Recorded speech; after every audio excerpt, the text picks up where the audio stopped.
Apa sebenarnya hakikat bahagia itu? Ada seorang kaya, hartanya banyak, dia naik kereta yang besar, megah dan mewah. Dalam perjalanan dia tengok ke sebelah kanan ada tanaman padi sawah yang menghijau.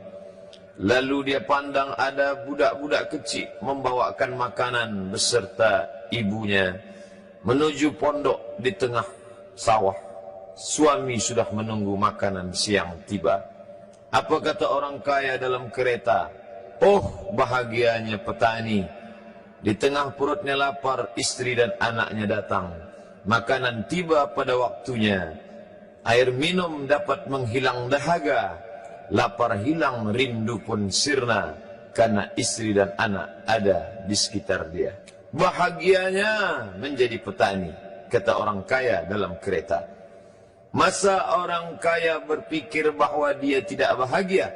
Si petani yang bersama anak di pondok tua itu pula memandang orang kaya di atas kereta. Apa kata dia? Betapa bahagianya orang kaya naik kereta, sedangkan aku hanya duduk di pondok yang tua. Maka pada hakikatnya manusia ini dua-duanya tak bahagia. Lalu sebenarnya bahagia itu di mana? Ada seorang anak yang sedang belajar di college, university. Maka dia berkata, alangkah bahagianya kalau saya dapat BA. Selepas dia dapat ijazah BA, lalu dia berkata, aku tak bahagia. Alangkah indahnya bila dapat master. Manakala dia dapat master, dia berkata, oh, betapa bahagianya kalau dapat PhD. Selepas PhD dia berkata, susahnya PhD, belum juga dapat kerja. Selepas dapat kerja dia berkata, alangkah bahagianya kalau menikah. Selepas menikah dia berkata, aku tak bahagia sebab orang selalu tanya, dah punya anak apa belum? Selepas punya anak, dia pula berpikir untuk menikah sekali lagi. Jadi sebenarnya bahagia itu punya siapa? Oleh sebab itu bila kita baca kitab-kitab, maka makna sa'adah, kebahagiaan, orang yang bahagia sa'id, bahagia adalah insyirahus sadr, ketika hati terasa lapang apapun yang datang. Kalaulah pelajar yang mendapatkan BA itu hatinya lapang, tentu dia bahagia. Kalaulah petani yang berada di tempat rumah tua itu hatinya lapang, tentulah dia bahagia. Kalaulah orang kaya dengan kereta yang besar itu hatinya lapang, tentulah dia bahagia. Itulah mengapa Musa alaihi salam di tengah kesusahan hatinya akan melawan ayah angkat bernama Fir'aun. Dia minta hati yang lapang. Kita semua baca doa itu, Rabbi syrahli, lapangkan dadaku. Itulah mengapa kakinya pecah berdarah, giginya patah, pelipisnya pecah, meneteskan darah, tapi dia tersenyum bahagia kerana hatinya lapang. Allah sudah lapangkan hatinya. Apa kata Allah untuk dia? Alam nasrah laka sadrak. Itu beza Muhammad dengan Musa. Musa meminta, Rabbi shrah li sadri wa yassir li amri wahlul 'uqdatam min lisani yafqahu qawli. Sedang Muhammad tidak meminta. Belum meminta, Allah dah bagi pada dia. Apa kata Allah? Alam nasrah laka sadrak wa wada'na anka wizrak alladhi anqadha dhahrak wa rafa'na laka dhikrak. Bila kau dalam keadaan susah, dua kali Allah ulang, fa inna ma'al usri yusra, inna ma'al usri yusra. Hati lapang itulah yang membuat Haji Abdul Malik Karim Amrullah Buya Hamka tersenyum di dalam penjara. Penanya berjalan perlahan tapi pasti, maka keluarlah tafsir Al-Azhar. Hati yang lapang itu juga membuat Said Qutb tersenyum menghadapi tiang gantungan. Walaupun dipenjara oleh Gamal Abdul Nasir, tapi sebelum kematiannya sempat pula menulis tafsir Fi Zilalil Quran, di bawah naungan bayang-bayang Al-Quran. Apa kata Said Qutb dalam muqaddimahnya? Al-hayatu fi zilalil Quran ni'mah hidup di bawah naungan bayang-bayang Al-Quran itu nikmat. La ya'rifuha illa man zaqaha. Tidak ada yang boleh mengetahuinya kecuali orang yang pernah merasakannya. Maka bahagia adalah ketika hati terasa lapang. Bila kita nampak raut wajah orang yang tenang cerah, maka ketenangan bukan pada wajahnya. Bila nampak orang melangkahkan kaki dengan tenang penuh wibawa, maka ketenangan bukan pada kakinya. Bila tampak ayunan tangannya tak tergesa-gesa, maka bahagia bukan pada tangannya. Di mana letak bahagia itu? Ala fil jasadi mutrah.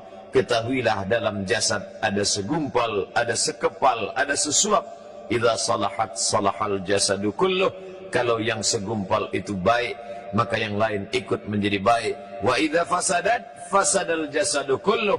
Kalau yang segumpal itu rusak, maka dia pun ikut menjadi rusak. Yang segumpal itulah yang mengendalikan mata, telinga, tangan, kaki. Yang segumpal itulah tempat rindu, benci, marah, ridha, ikhlas, fasik, hasad, kufur. Di sanalah bersemayam rindu dan benci. Maka jangan terlampau benci. Habib habibaka haunamma. Kalau kau sayang, sayanglah secukupnya sahaja. Karena boleh jadi hari ini kau sayang, besok berubah menjadi kebencian. Kalau kau benci, bencilah secukupnya sahaja. Boleh jadi esok pagi dia menjadi orang yang tersayang. Berapa banyak puan-puan berkata, siapa itu? Itulah orang yang dulu paling aku benci. Tapi hari ini masih ada juga benci, tapi tak banyak. Oleh sebab itu maka dijaga dia.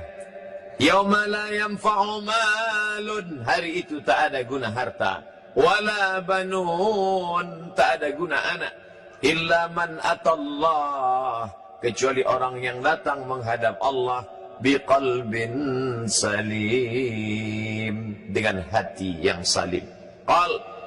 Qab, lam, ba. Qallaba. Berbolak-balik. Qallaba. Tidak selamanya bahagia. Kadang pagi hati tenang, petang datang, dia pun susah. Kadang pagi hati lapang, petang tiba, dia pun gundah. Maka apa yang dapat menolong? Ala bizikrillah.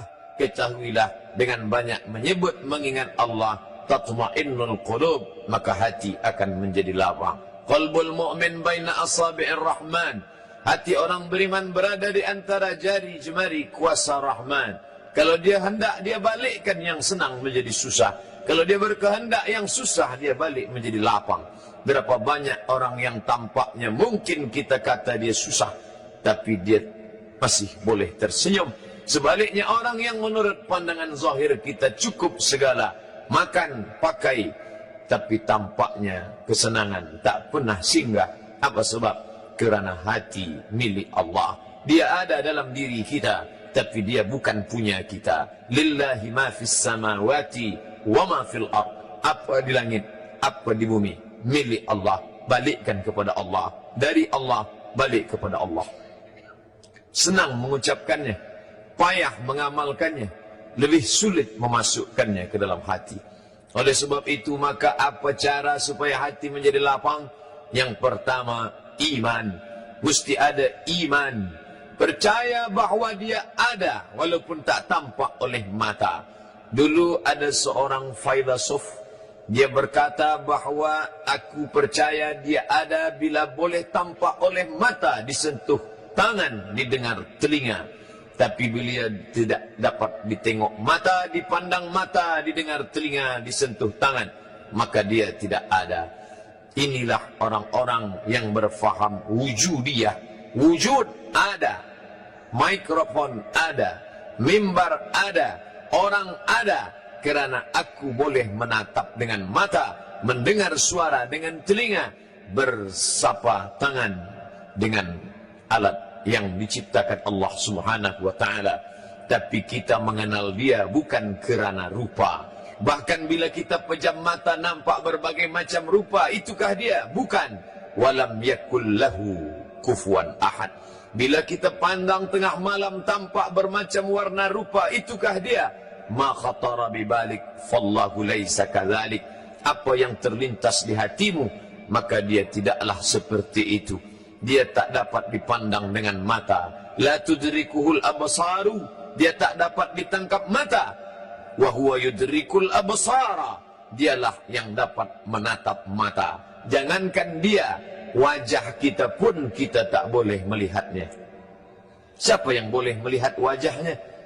Sementara belum dijumpai cermin, belum pandai orang membuat cermin, orang tak tahu bentuk rupa wajahnya bagaimana. Sampai suatu hari dia dalam perjalanan panjang, dia tengok ada pohonan rindang, lalu kemudian dia berteduh di bawah pohon rindang, menghindar dari panas terik matahari.